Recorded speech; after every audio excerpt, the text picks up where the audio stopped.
gearing up for an assault to retake Iraq's second largest city from ISIL. A 25,000-strong force is being trained for what the US is calling a pivotal battle. But will Iraqi forces be ready for the fight? This is Inside Story.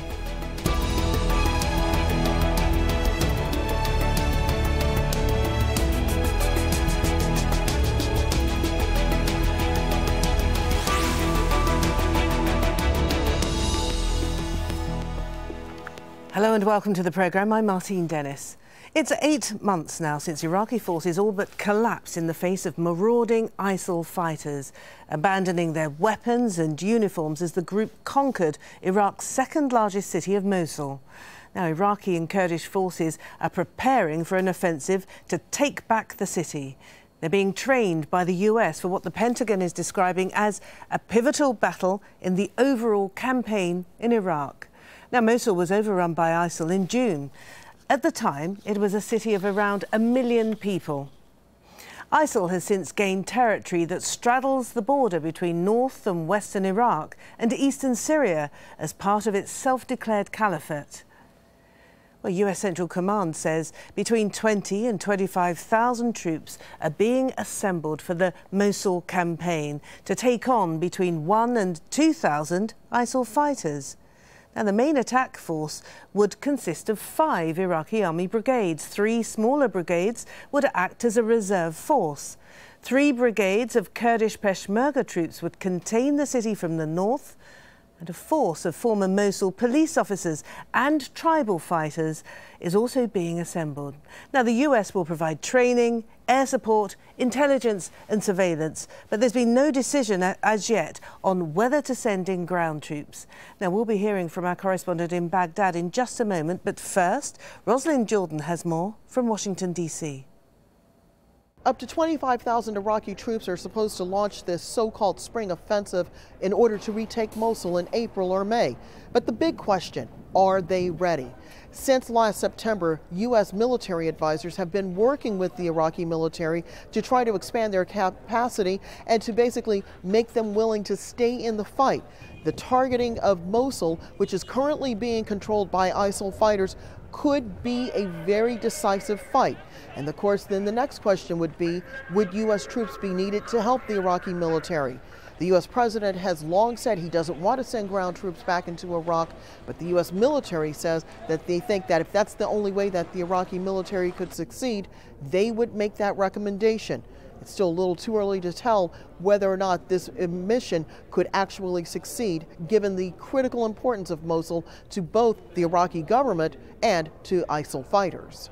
The key thing here is going to be avoiding civilian casualties. Effectively, ISIL are holding the residents of Mosul prisoner. They built, or rather, they're building a trench around Mosul city. ISIL fighters, we've seen this time and time again in the territories that they've taken over, do use civilian buildings to hide in. This is going to be a street-to-street battle. Airstrikes are only going to take you so far. Prime Minister Haider al-Abadi, at the very outset of this, has always said we welcome American help, but avoiding civilian casualties has to be a problem. Has to be a priority. So all of this is going to be a very big concern to the Iraqis. They are going to be involved. They're going to be the premier frontline fighting force in all of this. They're going to want to avoid civilian casualties. They're going to need the Americans' help to be able to do that. But all of this is going to be a big victory. If they do manage to take the Mosul city, it's a big victory against ISIL, and perhaps the Iraqis are hoping that the tide will turn against ISIL.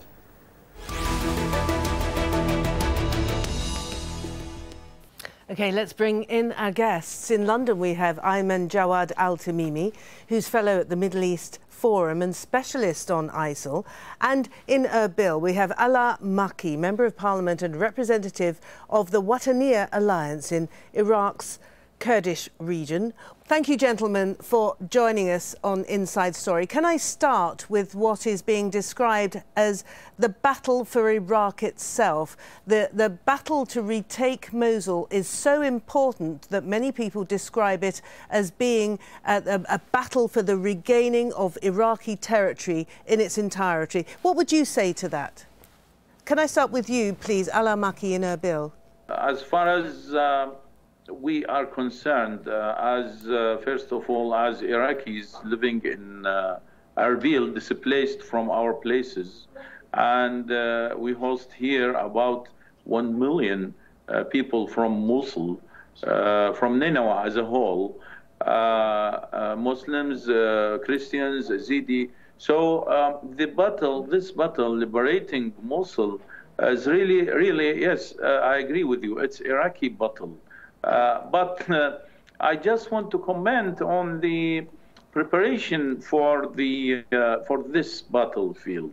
I think, from my perspective, and we in Wataniya, we announced several times that, ISIS is really very well trained, and they are militias, not formal army. So they need to be combated and be faced by a counter-current force. So you're suggesting then that the force that is being assembled is actually not ready, is not strong enough. The 20 to 25,000 strong force you think is not ready to take on ISIL?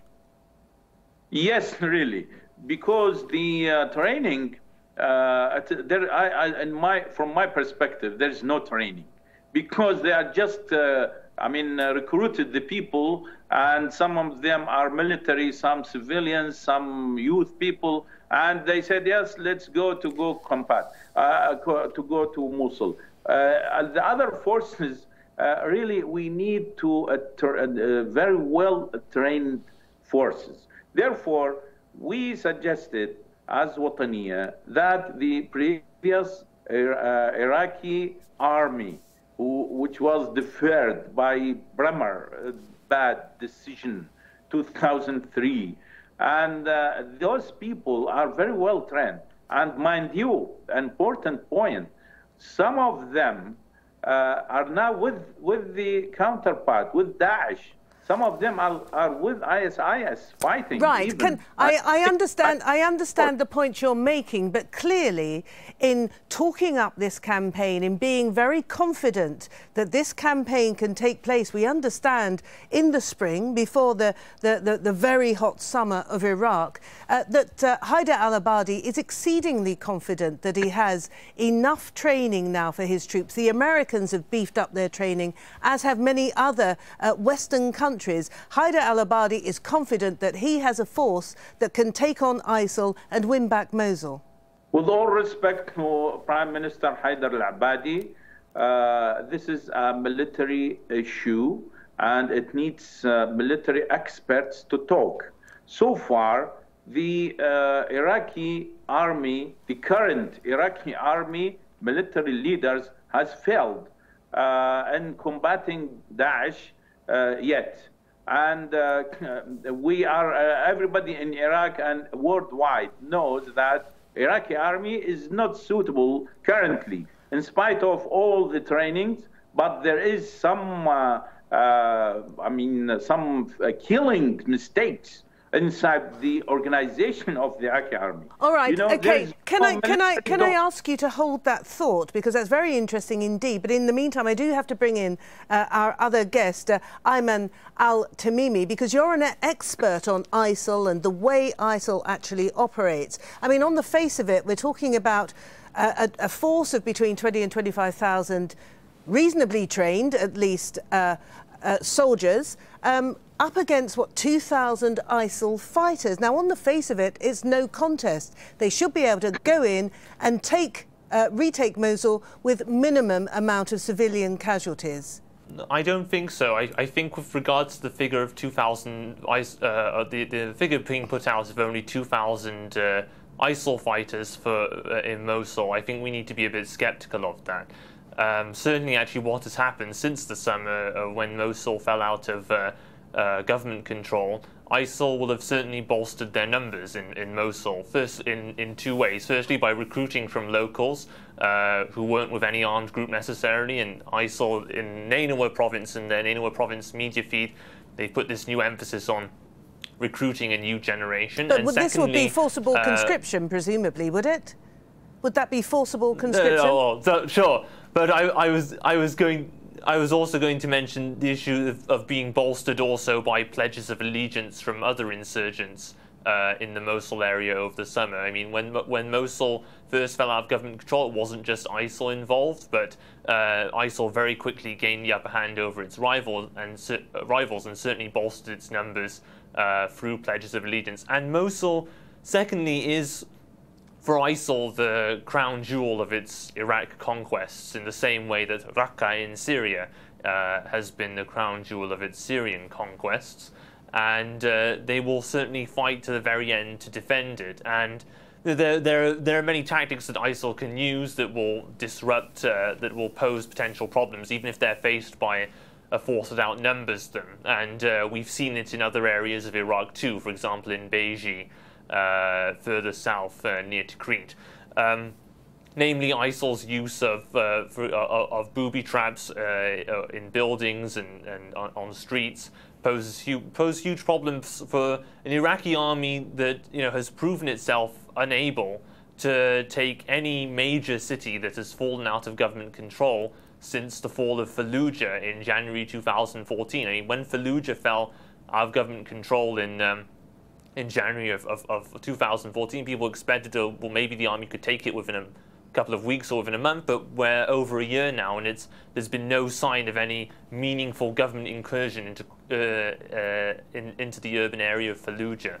And so even with a timescale of training, I believe, that's too rapid and too fast, and in my view, the Iraqi force would have to be bolstered by US ground troops. I don't see a positive outcome coming from this planned offensive. Coming back to you, Ala Maki in Erbil, I mean, you've mentioned, touched upon the critical issue of the position of the Sunni tribes, of the Sunni militias in and around the area. And of course, Haider al-Abadi's government, the raison d'etre in so many ways, was to unify Iraq, was to reach out to the disaffected Sunni community and bring them on board on this national project, the National Guard that he's trying to create to bring Iraq back together. Would you say that he's succeeded in doing that so far? You mentioned or alluded to the fact that perhaps many former Baathists have not been incorporated in the new national project. Well, let's go back a few months ago. When Haider al-Abadi was nominated, he promised several promises. No one of these promises had been done. One of them is the reconciliation and the opening on the people who are not participating in the political project. And now we notice that there is supervening of the militia supported from the eastern neighbor of Iraq. And there is no security even in Baghdad, which is the capital, and we suppose we have the most stable area. How far we go to Mosul to talk about well-trained forces? I think this is nonsense. There is no well-trained forces. This is just political issues, and the people, they want to say in front of the international community that we can't do something. Okay, now I'm happy to say that from Washington, D.C., we can speak to Ismail al-Sudani, who's a retired Iraqi brigadier general. Thank you very much indeed for joining us in this conversation. And as a military man, I'd be particularly keen to hear your thoughts on this force that's been assembled by the government in Baghdad to try to retake Mosul, we understand, within the coming weeks, before the summer. What do you make of the force? Well, I think the battle for Mosul is inevitable for the Iraqi government, for the Iraqi military. Therefore, retaking all the territories that controlled by ISIS since summer 2014 is a very important task for the Iraqi forces. In Mosul in particular, that has been, sorry, with Mosul in particular. Yes. I think that 25,000 personnel that Iraqi government is preparing to retake Mosul from ISIL, it would be sufficient. The training they have taken already in the Iraqi base is already sufficient. The question is whether the Iraqi forces will be having a strong reserve that can intervene in time to in a short note to any unexpected situation that may take place in the battle. So, General Al-Sudani, what do you make then of the overall military strategy of the plan to retake Mosul? Well, this is a battle that has no choices for the Iraqi commanders, either to win or to win, because the consequences of failing to take Mosul from ISIL will be grave consequences on the future of Iraq, the unity of the country as well. Therefore, I believe that the commanders should take all the consideration in their mind while they are planning for this battle. I would like to say also that the commanders should be realistic and logical to evaluate their capabilities to take Mosul from ISIL. Their capabilities, the circumstances that are around them and surrounding them. Therefore, I believe, in my perspective, my personal perspective, that Iraqi forces need foreign forces to take part in this battle, not necessarily to be in lead, but maybe to be reserved in a very near area that can be intervened in any unexpected situation, as I said earlier.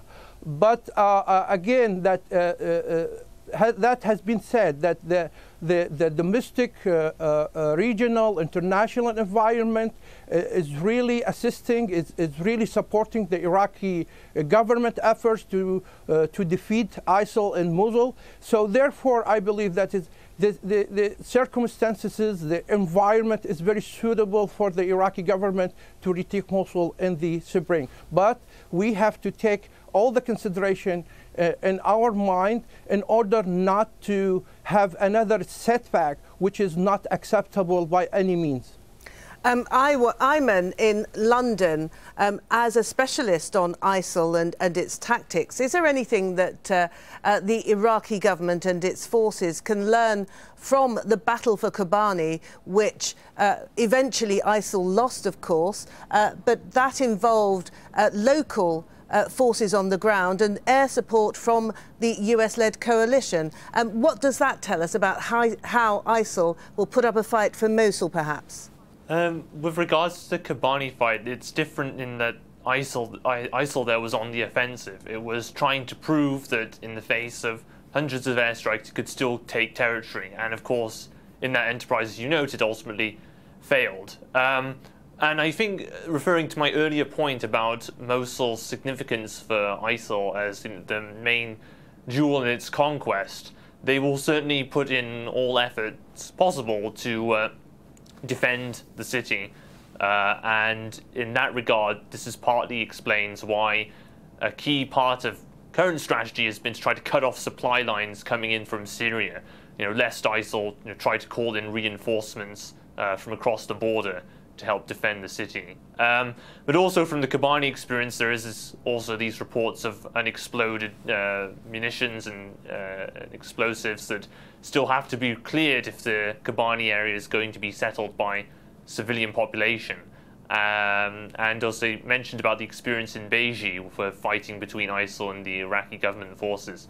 A similar problem could arise in Mosul.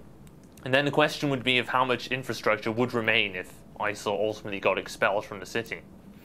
And General Al-Sudani, coming back to you in Washington, D.C., I'm rather interested in the fact that we've got this leak of information about what is a very important, perhaps even a critical campaign being undertaken by the Iraqi armed forces. Why do you think this level of detail has been allowed to leak out? I mean, it's coming from Pentagon senior military officials within the Pentagon. Well, there are many critics about this kind of announcement from the Pentagon sources. Well, in my understanding, this is a good message should be sent to ISIL that Iraq wouldn't abandon their territories and the H hour for this battle is due, and the Iraqi army will never give you a chance to capture the ground for longer time. Again, maybe we wouldn't achieve the surprise by timing, but there are lots of means that we can achieve the surprise on, like the style, the maneuver, many things that the military can achieve the surprise, not necessarily by timing. Okay, Al-Tamimi in Erbil now. Do you get a sense that the Iraqi people are expectant, are apprehensive, are optimistic that Mosul can be indeed taken back by a newly formed Iraqi force? Well, I just want to revert you and my colleagues and the audience in Al-Jazeera channel to an announcement of Pentagon representative a week or 2 weeks ago. He said, we have been for 7 months fighting ISIL, and we liberate 700 square kilometer of 55,000 square kilometer. So that means failure in fighting ISIS so far. So I agree with my colleagues. Both of them said there's no real consideration for the battle volume, battle size, battle, expectations. So to me, this preparation are failure. We should cooperate with all the previous fighters, and we try also to attack ISIL inside its battle. Can I take that point that you made and put it to General Al-Sudani? Mr. Makki suggesting that in forming this National Guard, the government in Baghdad has not done enough to embrace those Sunni members of the former members of the Ba'ath Party who perhaps could be very useful indeed. They're the ones who formed the professional army, of course, before the US-led invasion. Well, it's premature to talk about the National Guard's formations, because that is a legislation, needs to be passed by the parliament, needs to be having resources, recruiting, equipping them, train them. That would be consuming a lot of time. What I would suggest that the National Guard's formation should be reconsidered, or should be considered after the battle, after the liberation of Mosul. And that time, the National Guard will be in charge and responsible to capture the ground and control on all the security and ensure that the security is available in Mosul. So that's I think this is my suggestion, and I think the government is also going to adopt this suggestion or this strategy.